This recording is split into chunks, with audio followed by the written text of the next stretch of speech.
That's right. That's right. I guarantee you. I can tell you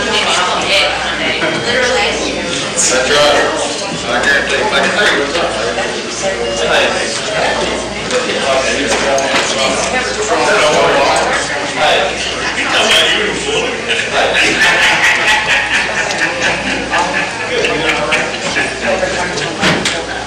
You know what my daughter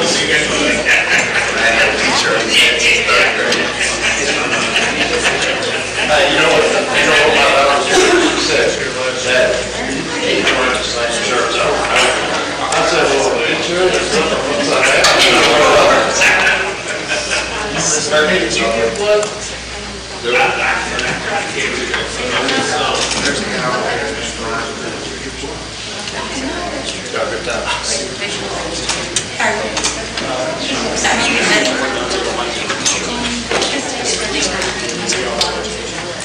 Yeah.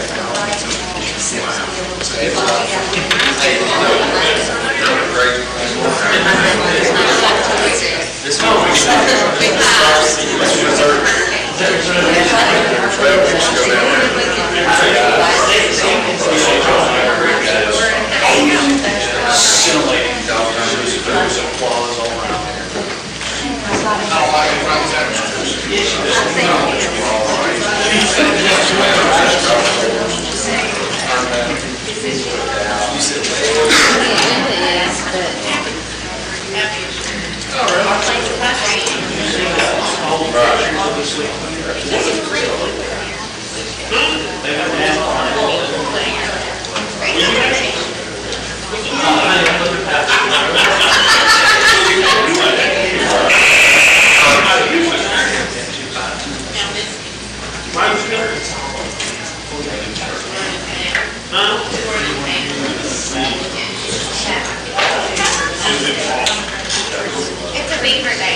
if you would, join me in the pledge of the flag.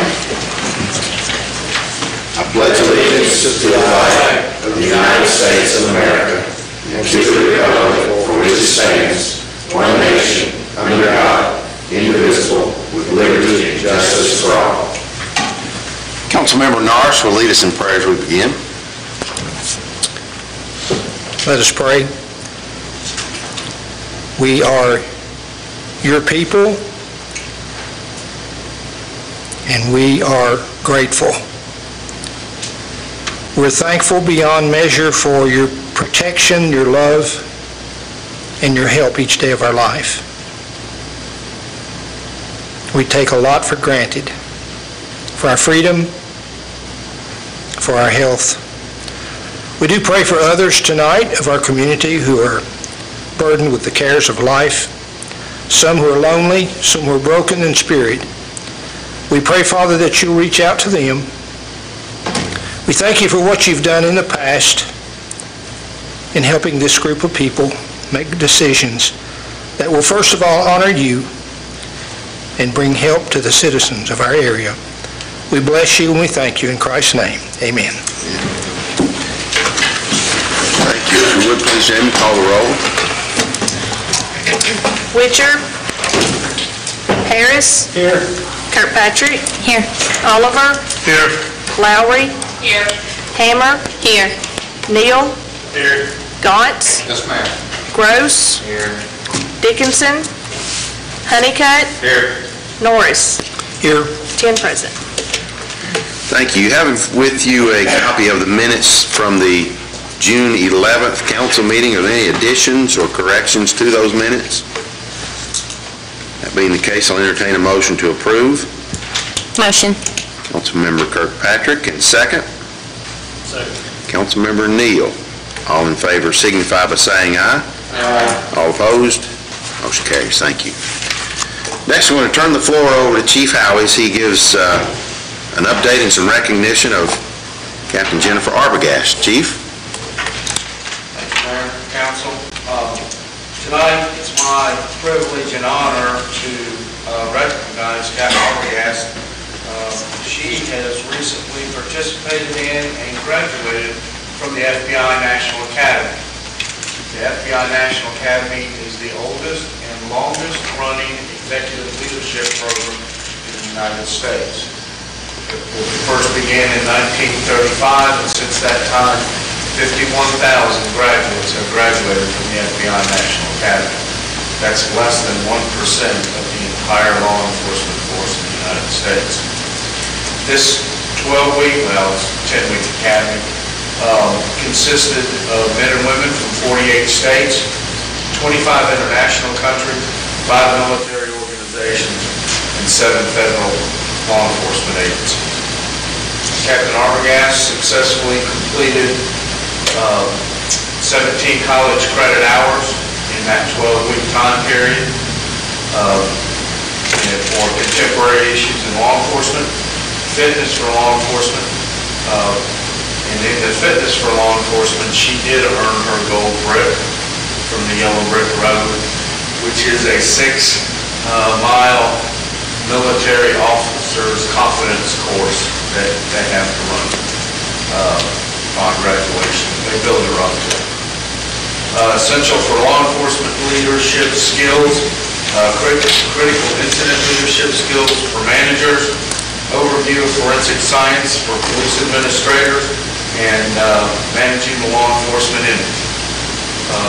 These 17 college credit hours are earned through the University of Virginia, and it is with great pleasure that I ask you to congratulate Captain Arbogast on her successful completion from the Academy, and she will bring much needed law enforcement, manager, and leadership skills to the Glasgow Police Department.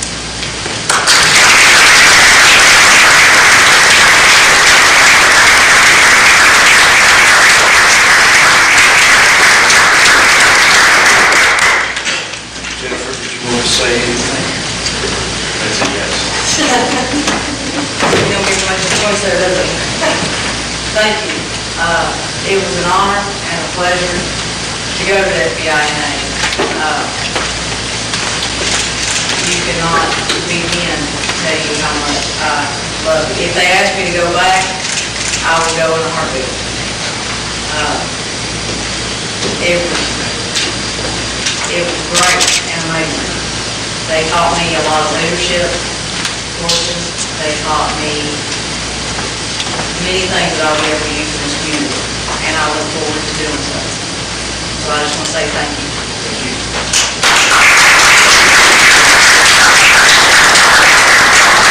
May I ask a question out of Chief,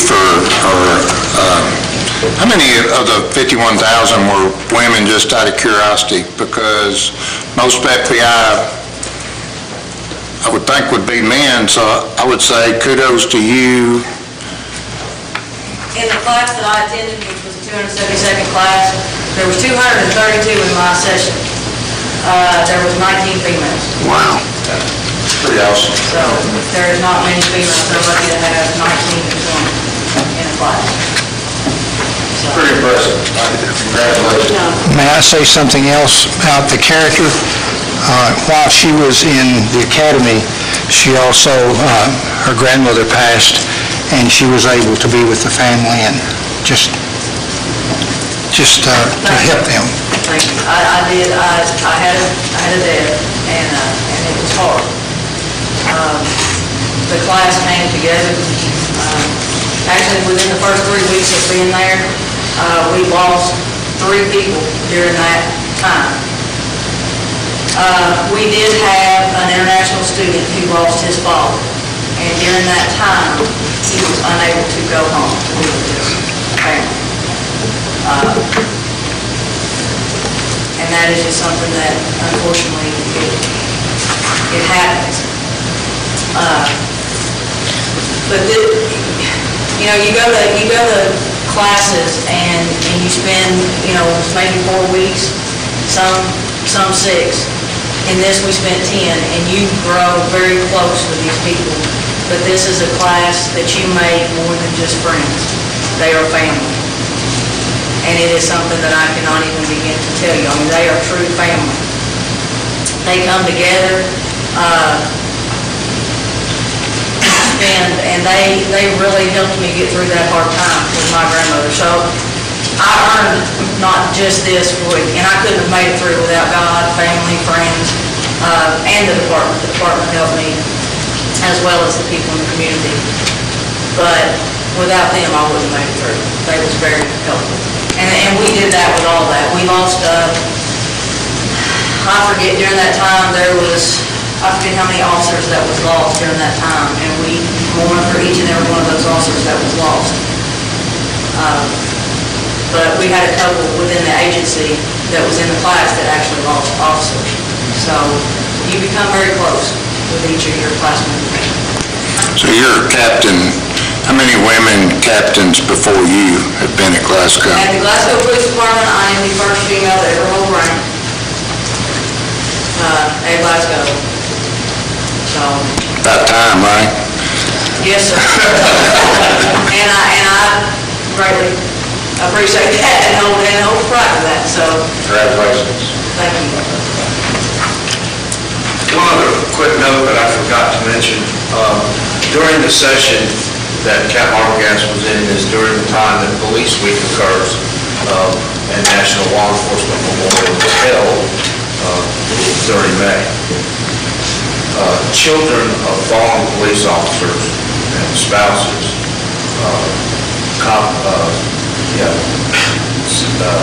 survivors are brought to the FBI Academy with children on to be given special counseling and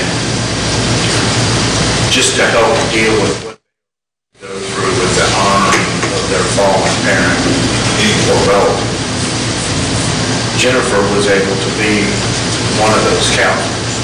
Not all 225 students are able to do that. It's only a handful, and she was asked if she would do that.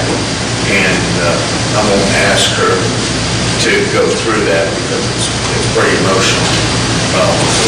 But it's an honor to be selected to be able to be one of those counselors for one of those survivors of the fall. So she did real well. Thank you. Thank you. Congratulations again.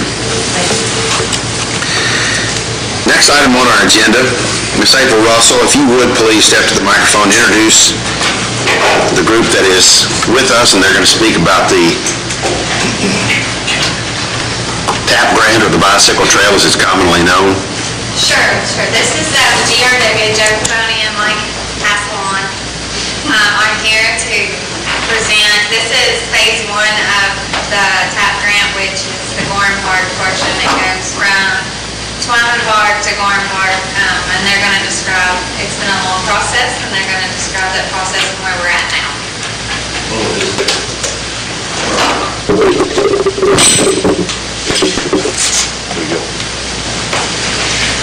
Good evening. Like April said, we're here just to give you a quick update. What I'm going to do is give you a project overview, just remind you what's going to happen during the project, and Joe will give you an update on the timeline. So, as April said, the project will begin near Twyman Park. This red indicates that this part of the project is going to have shared use markings in the roadway along with signage. And then along College Street, we're going to have a shared use path that leads up to the 100-foot span bridge that's going to cross the creek there to Bowen Avenue. Now, once you get to Bowen, there's going to be new sidewalk, curb, stormwater infrastructure all the way up to Main Street. We'll cross Main Street, and that's how we'll get into the park with some more signage and shared use markings. This yellow portion is a shared use path that the city of Glasgow is going to construct as part of their match in-kind work. And then we'll end here with some more shared use markings and signage. Just wanted to show you an example. It's hard to see, I know, but this shows the components of the project. This is College Street here. As you can see, there's going to be some new pedestrian signage. These are the shared use markings. They're really small. And then here's where the shared use path starts. The bridge crosses the creek onto another shared use path, and then the sidewalk along Bowen. And this is a profile showing the bridge, College side and Bowen Street side, and the 100-foot span bridge. So now I'm going to turn it over to Joe. He'll go over the project timeline for you guys.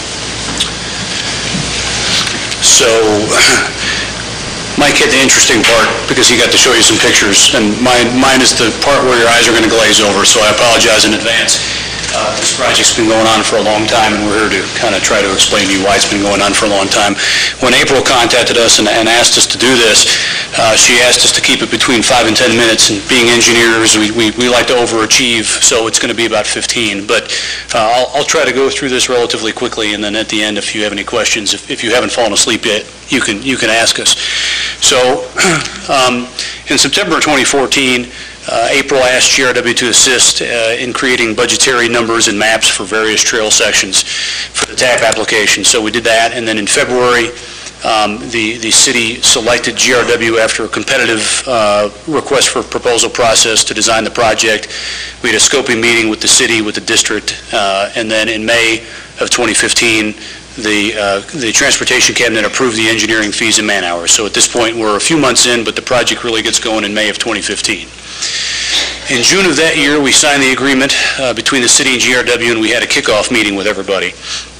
In August, we completed the survey, and in September, there was a bridge and retaining wall analysis for crossing over the creek. In October of that year, we completed boring plans for the bridge abutments, and that was submitted to KYTC. Now, that doesn't mean that the plans weren't interesting. They probably weren't really interesting, but they were for the borings for the abutments that the prefabricated bridge will sit on. In November of that year, so at this point, we've been a year already. At this point, we had a 60% design review meeting, and the boring plan was approved by KYTC. When we hit good things, we put them in green. When we hit not so good things, we'll put them in red so you can see what's going on. January of 2016, we had a geotechnical report for the bridge that we submitted to KYTC. And then in March of that year, the revised geotechnical report for the bridge was approved by the cabinet. And then at that point, we also started sending them proposed easement documentation. In April of 2016 was kind of our first hiccup, if you will, and that was when KYTC notified us that the process for acquiring permanent easements had been modified. To make a long story short, up to that point, you didn't have to be pre-qualified to acquire right-of-way on a KYTC project. They changed that to either you had the city either could do it themselves, they could have the district help them, or they could pay a pre-qualified firm to do that, and GRW just isn't pre-qualified to do that work. So what ended up happening ultimately was the district agreed to help us out, which is great because it doesn't cost the city any money. So in May of that year, we began working on the environmental assessment for the Historic Preservation Office and Fish and Wildlife. And then in June, again, we had another little hiccup where they stated that the permanent easement acquisitions, well, I've already said this, where it had to be performed by either an approved firm or the city or the district. In August, the water company potholed the water main that was going to be in the way of the proposed pedestrian bridge on the hill on the way up to Bowen. There was a water main, and where we were going to put the path where the right-of-way is, smack dab in the middle of that was a water main, and they've worked with us and said, okay, we'll pothole it, find out where it is, and we can move it out of the way of the bridge. Also at that point, the Historic Preservation Office recommended that we complete an archaeological survey on a couple portions of the project. That's because of the, and pretty much throughout the entire state, you've got endangered Indiana bats, gray bats, and it was a treat area, so it's potential habitat. So, that was an issue. In October, so here again, we've been now about 2 years, the archaeological survey proposal was sent to the Office for Local Programs, and then we began discussing what's called the public interest finding requirements for the water company. And what the public interest finding, or PIF, is basically your in-kind match for the project. These monies are 80-20. So you get 80% of the money, and then the city has to put up the other 20%. That can either be with cash, or that can be with in-kind work. So you can have city staff build stuff, you can count your materials, your labor, all that towards this PIF. Well, what we asked them was, we got the water company that even though they're not public works, they're still city employees. Can we use this towards the in-kind match? Well, just a couple months later, and this is in purple, it matches our shirts, because this is neither good nor bad, but we want to remember it for later. The PIF requirements, what we just talked about, were approved in theory, and I put in quotes, in theory, by KYTC. So they said, yes, the water company, their work can count towards your 20% match. So, everything's moving along well. In February 2017, the Office for Local Programs approved the archaeological survey proposal, so that was 4 months before it was approved. And just kind of as a side note, the right-of-way can't be approved until the archaeological is approved. So if the archaeological takes a long time, which you'll see it does, you can't start on the right-of-way. And I think the archaeological ends up being approved towards the end of 2017. At that point, the city approved an amendment in the agreement for the archaeological survey to proceed, so we proceeded with that. At that point also in March, there was a little bit of a hiccup, and we put this in green instead of red just because Mike and I are putting together the presentation. But at that point, the existing guy from GRW that had been working with the city ended up leaving the firm. So Mike and I stepped in, and I'm sure April's back there smiling. Yeah, she is smiling because she likes working with Mike and I so much, so it worked out really well. So Mike and I had to get up to speed, but we did that relatively quickly. Also at this point, the city clears the trees in the right-of-way that's going to the bridge. They did this because you have to do it in the non-roosting season for the bats. So in April, the archaeological report was sent to the state for approval. We had a 90% review meeting with the city, and upon closer investigation of the right-of-way along Bowen and Carnation, those are pretty narrow right-of-ways, we decided, we should probably look at this a little more closely, do a little more digging on the right-of-way out there, because we're not so sure that we can build the sidewalk and do the drainage within the existing right-of-way. We think we might need some easements. Also at that point, the water company sent in the information that we needed for their in-kind work. So May of 2017, the electric plant board, we sent them our plans so they could do the same thing for their in-kind match. We had some power poles we had to move along Bowen. In June of that year, we collected the additional right-of-way information, and then what the district ended up telling us at that point was, in order to save a little time and money, the permanent easements could be acquired by the district, and there was only 2 of them, so that's great. And the temporary easements could be acquired by the city, so they're called consent and releases. So at that point, April could acquire these consent and releases for temporary easements just during construction for the project. Also, KYTC provided us the template paperwork for this PIF, this public interest finding that we talked about this last December, that they approved in theory that the water company and the plant board, we can use that work. So in June of last year, we had a meeting. Everyone was okay with the plans and the cost estimates, and D3, asked us to give them the plans so they could review them, so everything's moving along well. The electric plant board and Public Works both provided us rates for the in-kind work, so we put together the paperwork, we send the PIF into the state. In September 2017, we have another green thing here. The encroachment permits and the archaeological were approved. Now remember, the archaeological we started sometime in, early 2016, mid-2016, so it's been literally a year for that to be approved. So now we can start on the right-of-way phase. The sample consent and release forms that April's working on were approved by the district, so she can move forward getting signatures on those. And the right-of-way funding, which is a different pot of money that has to move from one pot to another, was approved by District 3, by the central office for us to start moving forward with that. In October, we received comments on the plans from District 3, so again, the plans and specs are all in good shape. We're just waiting on the easements at this point. And then the water company also received an exemption for the water line permit. So in other words, they sent it in to the state, and Division of Water said, okay, this is fine, you can move the water line. In December 2017, our plans were approved by D3, so another green item. Hey, we're moving along, right? Well, we hit a bit of a skid in February of 18 after we sent the PIF information for Public Works, the water company, and the plant board into the Office for Local Programs, and we sent in the consent and release form, so we've got all this stuff rolling now. We're about done. All of a sudden, the state informed the city and GRW that the Federal Highway Administration, whose rules they have to follow, they got some new blood at the top, and the new blood decided to start making sure that the PIF requirements were, they weren't necessarily holding everyone to the letter of the law before, and they said, well, we're going to start holding everyone to the letter of the law. You have to do, more stuff. So we said, all right, we'll go ahead and do more stuff. In the interim, the right-of-way funding, again, was approved by Central Office. GRW revised the public interest finding and submitted to the state for review again. We ended up giving easement descriptions, the permanent easement descriptions to District 3 so they could start acquiring them. There was 2 of those again, and they started working on the acquisition of those easements. Early June, they sent out letters, offer letters for the permanent easements. Actually, today I found out that of the 2 permanent easements, one of them was accepted, and they actually sent the check off, so one of the easements has been acquired. We're just waiting on one now. But the big,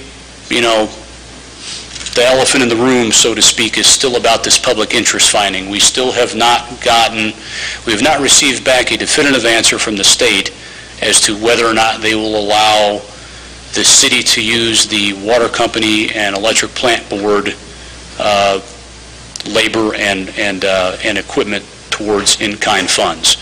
That really is the last big hurdle. I mean, there's one easement left. I think I'm sure that'll go. I don't want to say that because it won't, but there's one easement left to get. But again, the big thing is this PIF, and this has been going on for a year and a half now. We've been kind of poking the bear as best we can, but there's only so much you can do. So I know I went through that quickly, and I'm sure your eyes still glazed over. It's a lot of information, but we wanted to show you that this is a long process, but why it's a long process. So with that, if you have any questions, I'll probably let Mike answer them because he's smarter than me, but if you have any questions, please feel free. So the work going to get started without can we proceed with the work without knowing if we're going to have the electric plant board and water companies work, or we have to wait for an answer on that? You really have to wait for an answer because, I guess, let's put it this way, let me couch that. You can do whatever you want. However, there is a very good chance that if you could go ahead and do work and the state would not approve that money, so you would have to pay cash for the rest of your 20% match, potentially. And the goal is to not pay any cash if we can avoid it, but use in-kind work for our match. Councilman, The price tag for the work that's been done by those 2 agencies is a pretty good number, yeah. So if it's at all possible, we'd like to use that contribution. Right. So, all right. Any other questions to GRW? Thank you, we appreciate your work. I know it's been frustrating for you all just like it has us, but... I think it's been more frustrating for you. Well, thank you all for your efforts. Next item on our agenda is the second reading of the annual budget ordinance. Whereas an annual budget proposal and message has been prepared and delivered to the City Council, and whereas the Council has reviewed such budget proposal and made necessary modifications, now therefore be it hereby ordained by the City as follows. Section 1, that the annual budget for fiscal year July 1, 2018 and ending June 30, 2019 is hereby adopted as follows.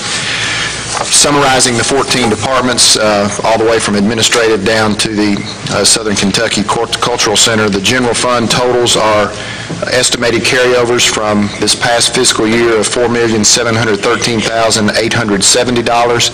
Estimated revenues, $16,191,481.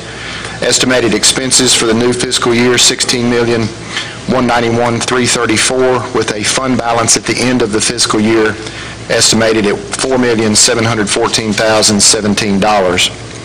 Then the individual plaza fund has that estimated carryover of $181,131, estimated revenues for the new fiscal year of $325,800, estimated expenses $364,771, and an estimated fund balance of $142,160. The stormwater account has estimated carryovers of $96,726, estimated revenues for the coming year of $130,000, estimated expenses $211,509, estimated fund balance $15,217. Municipal road aid account, the carryover from this past fiscal year ending $104,013, estimated revenues for the new year $285,000, estimated expenses $290,350 for an estimated fund balance of $98,663. Revolving loan fund, estimated carryovers of $292,905, estimated revenues being the same amount, therefore no expenses or estimated fund balances at the end of the year. The CLEF fund for the police and fire, the estimated carryover from this ending fiscal year of $41,088, estimated revenues for the coming year $428,971, same expenses. We're leaving a fund balance of $41,088 estimated.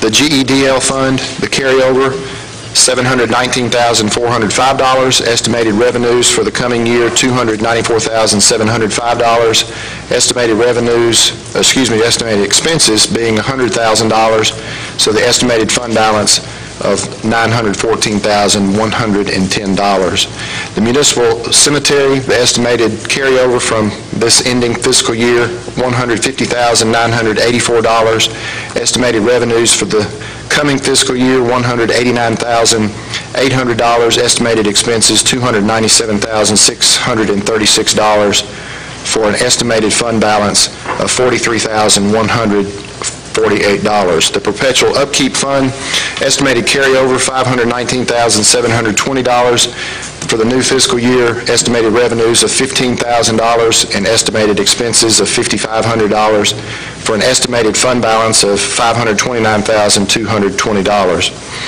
The sanitation and landfill fund, the estimated carryover, $7,666,383. Estimated revenues for the new year, $3,159,902. Estimated expenses, $3,518,611 for an estimated fund balance of $7,307,674. Closure post-closure fund, estimated carryovers $4,458,376, estimated revenues of $681,000, no estimated expenses, therefore an estimated fund balance of $5,139,376. Therefore, the estimated year-end balances for all accounts, the carryover is estimated at $18,944,601. Estimated revenues, $21,408,754. Estimated revenues for the new year, $21,408,682, with an estimated fund balance at the end of this new fiscal year of $18,944,673. This ordinance shall take effect as of July 1 of this year, according to passage and publication required by law.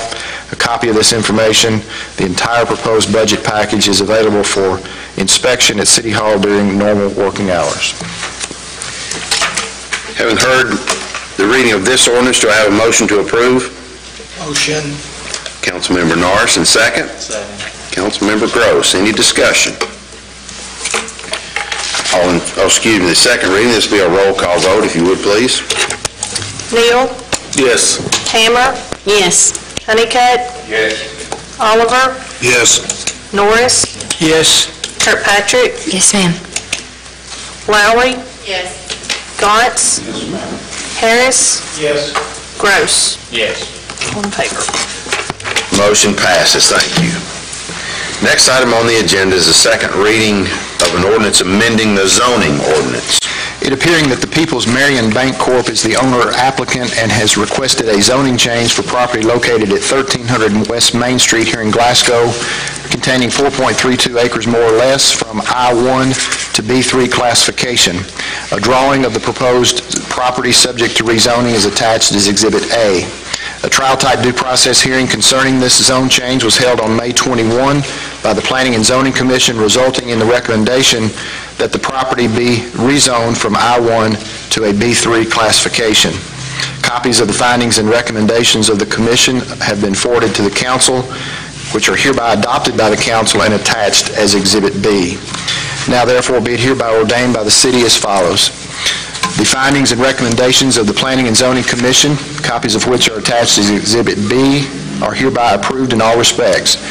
Section number 2, the property located at 1300 West Main Street in Glasgow, which contains 4.32 acres more or less, is rezoned from I-1 to B3 classification, the property covered by this ordinance being particularly described in Exhibit A. Section 3, all future development of this property shall comply with the requirements of the development plan ordinance adopted by the council on December 30, 1991, and this ordinance shall take effect upon its passage and publication according to law.